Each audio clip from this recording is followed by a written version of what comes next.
Welcome back. My name is Matt Reiners, and I'm the co-founder of Eversound, and we provide easy-to-use wireless hearing solutions that help combat untreated hearing loss that impacts about 65% of senior living residents today. We're dedicated to improving the quality of life of these residents by helping to give them the gift of hearing. Today, I'm joined by my friend Jayne Keller, Chief Operating Officer of Christian Living Communities and Cabela Living Solutions. Jayne has been a nursing assistant, an executive director, vice president of ops, vice president of senior living, and now chief operating officer.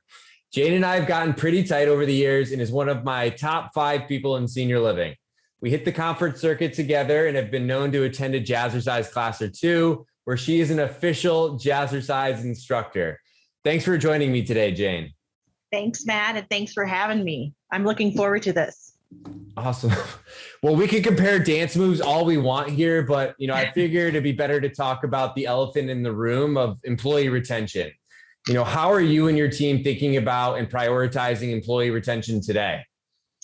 Well, I don't think I'm unique, and I don't think our organization is unique in saying that it's a top priority, right? So we just don't have enough people to work in senior living, and so employee retention has to be a very, very top priority. It's been in the top 3 in our strategic plan for the last, at least 5 years. And it's at least on our strategic plan for the next 3 years, just figuring out new, innovative ways to keep our team members. And I was thinking about this. What we've focused on is obviously our culture as an organization. People can make more money elsewhere. Senior housing is not known for being a top payer, and we don't work in senior housing and care for older adults to make money to get rich quick. And so we have to focus on our culture and what we do every day in making a difference and feeling valued and appreciated, and focusing on the why. Why do we do what we do? Because yes, folks can make more money at Amazon or, God forbid, Walmart or the grocery store or whatever. But I think people stay with us because they feel valued and appreciated, and know that they make a difference every single day. And it's so important, right? Just that level of appreciation, and to go home at the end of the day feeling like you did something, right? You made an impact, you changed someone's life for the better. It's so important. And what I've gotten to know, being introduced to the senior living industry. And, I think back to our car ride back from the latest jazzercise class, and we were talking about, retention and how we think about it for someone that might have been with you or continue to be with you for decades versus someone just starting. And I'm curious, do you think about retention differently for some of those people that have been around for a while versus someone who might be starting, next week, let's say? Yeah, definitely. I think about those car rides. We've done it a few times now where we're driving back. We usually go to an early morning jazzercise class before the conference day starts. Gives us both energy, I think, I hope. I'm a fan now. I'm bought in. Well, we always take Uber, right? We're always taking Uber or Lyft, and we always talk to the driver about why they do what they do. Why do they drive? They like that flexibility. And I think that's the same for our team members, regardless of their tenure, regardless of whether they've worked for us for years or not. But we do look at team members differently. I'm not one to change jobs very much. I have a lot of loyalty with my employer. I think I've only worked for 3 companies in my entire over 30-year experience with senior living. And it's important that we don't take advantage of those folks that have been with us for years and just giving them those incremental increases of, on average 3% increase cost of living that we've done over the years. Meanwhile, you have people coming in wanting to enter the senior living workforce, and we're having to pay them a lot more to be competitive against other types of employment out there. So we have to make sure that we're looking at those individuals that have been with us for a long time, making sure that we're paying them correctly. We may not be at the top of the wage grid in the area, but let's make sure we're not at the bottom too, and just doing all that we can to fairly compensate folks, both new folks and older folks, but older meaning those who've worked with us for a long time. let's make sure we're not taking advantage of them. Yeah, absolutely right. I think it's something to keep top of mind, but also being competitive in today's workforce. And, sometimes that's the soul of your building, right? They have those relationships with the residents, which are just so important too, and and I know we've talked about this, but do you think there are opportunities to engage residents in employee retention programs? I don't think, I know. Yeah. It's a fact. It's a fact, a proven fact. So that is why we work in senior living, because of those relationships. And that's why residents feel engaged and empowered in their communities. It's because of those relationships with the team members. We're all one. It's not us versus them. And so I think it's really important to look to the residents to help with engagement and retention programs. Residents come to us with years of experience as either executives or restaurant employees or whatever. They come to us with years of experience. So why don't we tap into that and utilize their talents? Because we as leaders don't have all the answers. And I know that everybody that's listening knows that we don't have the answers. So we have to depend on others. Residents are excellent, like committee members. We've some of you have heard me talk about the Keepers Committee, where residents can serve on a committee to help you with retention programs, because you, as your community leader, cannot do it all alone. And residents are phenomenal mentors, helping new team members understand what it is that they do every day and why it's so important. And then residents are excellent at showing appreciation. We as leaders can walk around and say, thank you, thank you, thank you, thank you all day. But a thank you from a resident or a family member is even more valuable. And speaking of family members, some of our communities may not have actively engaged residents because of whatever they may be living with. And so our family members are key as well, and key partners like Eversound. We can turn to our partners in our communities as well to help us with retention initiatives. I guess the bottom line is, we as employees of our organizations and as leaders cannot do it all. This is a community-wide function, and it takes all members and all stakeholders of that community to help team members feel appreciated and valued.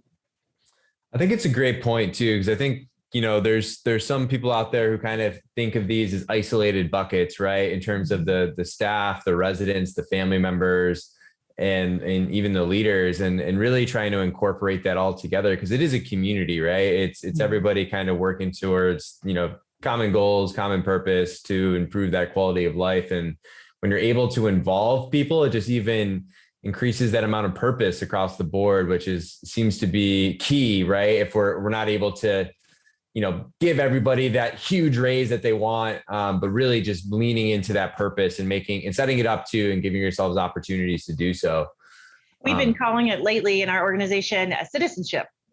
Residents are citizens of their communities. And what do you do as a citizen? You advocate. You do what you can to make your community better. And so it's no different whether you're a resident in a senior living community or a resident in your greater community. You're a citizen, and you have talents and opportunities to give back.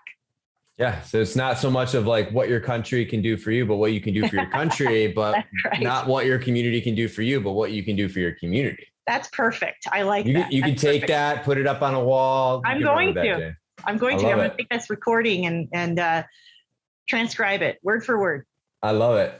And now, you mentioned some of the things that have worked well. I love the idea of the citizenships and stuff, and really just helping to incorporate that. But have you seen anything work better than others, or, really not work at all? Yeah. The jury is out on a program that we're doing. It's a portal, online portal for appreciation, where anybody can do a shout out or send a virtual card, an e-card, and then you get points. You get points. You can be awarded points for these shout outs. And then the points can accumulate and you can buy something. the words, I mean, the jury's out on this one. I'm not sure. I've heard mixed feedback. Some employees just want cash, years of service awards. They don't want a coffee mug or a t-shirt. They want cash sometimes, or just the appreciation is enough. So I'm not sure about these online portals to show appreciation. And I know many of our team members are not online until they go home, and maybe it's infrequent at that. So I'm just not sure about that. And I also was thinking about pizza parties. I don't know about pizza parties. Your supervisors, can we order pizza for the staff today? They're working really hard. Well, sure. I think pizza parties and Subway sandwiches and whatever, breakfast burritos, those things are great for like, hey, good job on getting on all your online training done, or great job showing up to work when we had severe weather. Great survey. Thank you so much. Let's have pizza today. I think it is appreciated, but I think too many of us lean on that as genuine appreciation, and it's not. Having pizza is not a genuine way to show appreciation. And so I challenge people to think of other ways to show appreciation. And some of the things that have worked for me in the past is, again, depending on residents and family members to show that appreciation, because that's who we're serving. Mm-hmm. It's very important that managers and leaders and supervisors are out and about and showing appreciation as well. But it's just so meaningful for residents. We've had residents host appreciation parties for team members, writing genuine notes of appreciation, and then random acts of kindness go a long way too. So I think balancing those things, yes, it's great to bring in bags of breakfast burritos in the morning, but it's really great to be intentional about it as well, and really make sure people feel valued and appreciated. That's why we're here. That's why we do what we do, because we feel valued and appreciated, and we have those relationships with the residents. So why not capitalize on that? I love it. And I think you used a really important word there in terms of like being intentional with it, because I think, the pizza parties and stuff, unless it's really good pizza, then that's a different story. But it's almost like it's an easy way to go about it, right? It's kind of like a cop out at times, just like kind of the default, like, oh, let's do this. But there's definitely different things that can be done just to show that appreciation and just even like that thank you. And from the families, I mean, it goes so far. I've seen it firsthand. And, I know when with my grandmother thanking the people taking care for her, it definitely strikes a chord, right? And if it comes from a good place, it's all about doing that. And an interesting take on the portal too. I think, maybe for people like myself, such as a millennial, we probably might be more in tune with that. But since you've got kind of a workforce all over the age demographic, right? It's kind of a different pattern, a different thing that they don't want to do. And like, they're used to, like you said, the service awards and cash. Hey, cash is king, right? Yeah.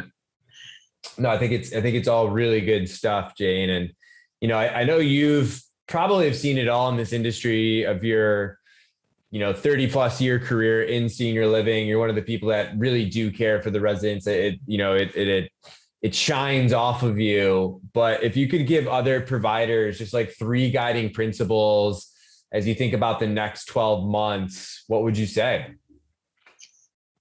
I would say I've learned a lot over the years, right? And put your pride aside and be vulnerable. Don't sugarcoat the issues. Don't sugarcoat tell the residents that there's a problem with retention. They know it. Why not talk about it? So be vulnerable and ask for help. Be transparent. I said don't sugarcoat, but tell the team members and the residents, where does the money come from? Share your financials if you can. Share with them how much the residents are having to pay for their salaries. I think a lot of team members misunderstand that many of us have these corporations and these corporate buckets of money. But no, it's the residents that are paying for our wages and our retention initiatives and everything we do to keep the lights on and the food on the table. So I think explaining the why and the how to team members and to families and to the residents is powerful. Knowledge is powerful, so don't hold it in. And then my final words of advice is to be well known and to know your team. Be out and about, get to know them. And I think we've all heard this, but really try to be out and about and make sure that people know who you are as a leader. Yeah, I love that, Jayne. And I know, I'll bring it back to Jazzercise. You had some people that were reporting to you at your Jazzercise class with me. So it's just, it's good to know that. And I think it's just, the underlying theme here is like being a person first, right? And just like really addressing that and being intentional with that and hitting people and addressing people the way that they want to be addressed. I think it's just super important. So really important takeaways. Well, thank you so much, Jayne, for joining me today. Any final thoughts for our listeners?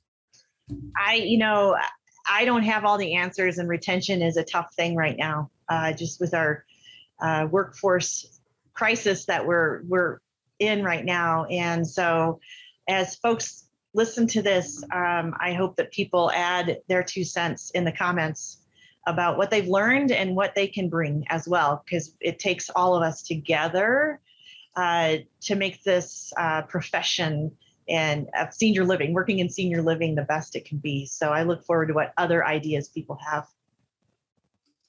I love it. Well, thanks again, Jayne, for joining me today, and I'll see you on the dance floor. Perfect, Matt. I look forward to that. Thank you so much.